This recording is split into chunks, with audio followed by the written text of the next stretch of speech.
నిమ్స్ ఆసుపత్రిలో చికిత్స పొందుతున్న నాగర్ కర్నూలు జిల్లా కొల్లాపూర్ మండలం మొలచింతలపల్లి గ్రామానికి చెందిన చెంచు మహిళ ఈశ్వరమ్మను మంత్రి దనసరి అనసూయ సీతక్క పరామర్శించారు. బాధిత మహిళకు అందుతున్న చికిత్సను NIMS director doctor Beerappa, medical superintendent doctor Satyanarayana, డాక్టర్లు మంత్రికి వివరించారు. నిందితులకు కఠిన శిక్ష పడేలా చర్యలు తీసుకోవాలని మంత్రి సీతక్క ఆదేశించారు. పునరావాసం కింద భూములు కూడా పంచినటువంటి పరిస్థితి. గత ప్రభుత్వము ఎవరైతే అంటే అమ్మిపోయినరో మళ్ళీ వాళ్ళ పేర్ల మీదనే పట్టాలు ఇవ్వడంతో ఆ వ్యక్తులు కూడా ఈ భూములు మాయే అని చెంచులో పంచినటువంటి భూముల మీద కూడా వచ్చి దౌర్జన్యాలు చేస్తున్నారనేటువంటి విషయాన్ని కూడా మేము ఇక్కడ తెలుసుకోవడం జరిగింది. కాబట్టి ఇప్పుడు గవర్నమెంట్ రికార్డ్స్ ప్రకారం ఈ భూములు పంచబడ్డ భూములు అది ప్రభుత్వం అఫీషియల్గా పంచిన భూములు, వాళ్ళకి ఆల్రెడీ ఆ భూ యజమానులకు డబ్బులు కూడా ఇవ్వడం జరిగింది.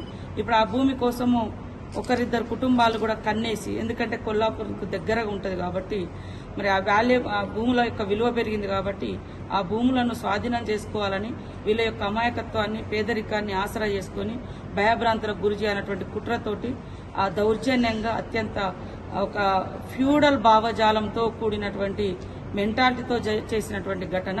దీన్ని తీవ్రంగా ఖండిస్తా ఉన్నాం. మేము కూడా ఇప్పటికే ఆ నిందితులు ఎవరైతే ఉన్నారో మరి అటెంప్ట్ మర్డర్ కానీ అదేవిధంగా SC ST కేసు కానీ ఇవి కూడా పెట్టడం జరిగింది. వారికి వచ్చే అటువంటి లబ్ధి కూడా సంపూర్ణంగా ఇప్పటికే ఒక 4 లక్షలు కూడా ప్రకటించడం జరిగింది.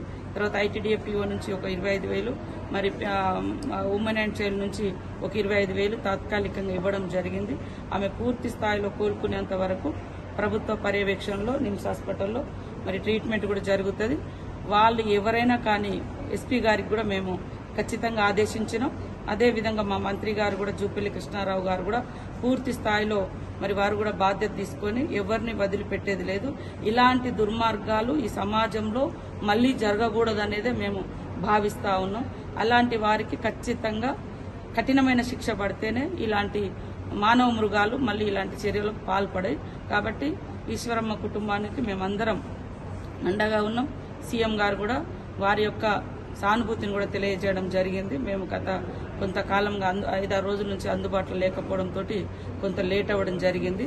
ఏది ఏమైనా పోలీస్ అధికారులకు ఇలాంటి దుర్మార్గులను శిక్షించడంలో పూర్తి స్థాయిలో స్వేచ్ఛ ఉంటుందని కూడా ఈ సందర్భంగా తెలియజేస్తాను. ఫ్రెండ్లీ పోలీసులు అంటే మంచి వాళ్ళ పట్ల మంచి వాళ్ళతోటి మంచిగా, దుర్మార్గులు అమ్మాయిలను చెరబట్టి ఆడవాళ్ల మీద ఇలాంటి దుర్మార్గాలు చేసేటువంటి వాళ్ళు డ్రగ్స్ మత్తులో, గంజాయి మత్తులో చిన్న పిల్లల మీద పైచాచిక ఆనందం పొందడం కోసం పైచాచికంగా దుర్మార్గాలు పాల్పడేటువంటి వాళ్ళను ఎట్టి పరిస్థితుల్లో వదిలేది లేదు. అందుకనే డ్రగ్స్ మీద కూడా పూర్తి స్థాయిలో సీఎం గారు ఒక నిర్ణయం తీసుకొని ఎక్కడికక్కడ ప్రజల్ని, యువకుల్ని మోటివేషన్ చేయడం, అదేవిధంగా ఆ గంజాయి మత్తులో కూడా ఇలాంటి నేరాలకు పాల్పడితే కఠినంగా శిక్షలు ఉంటాయి అనేది కూడా వారికి తెలియజేసే విధంగా శిక్షలు కూడా ఉండబోతున్నాయని తెలియజేస్తాం.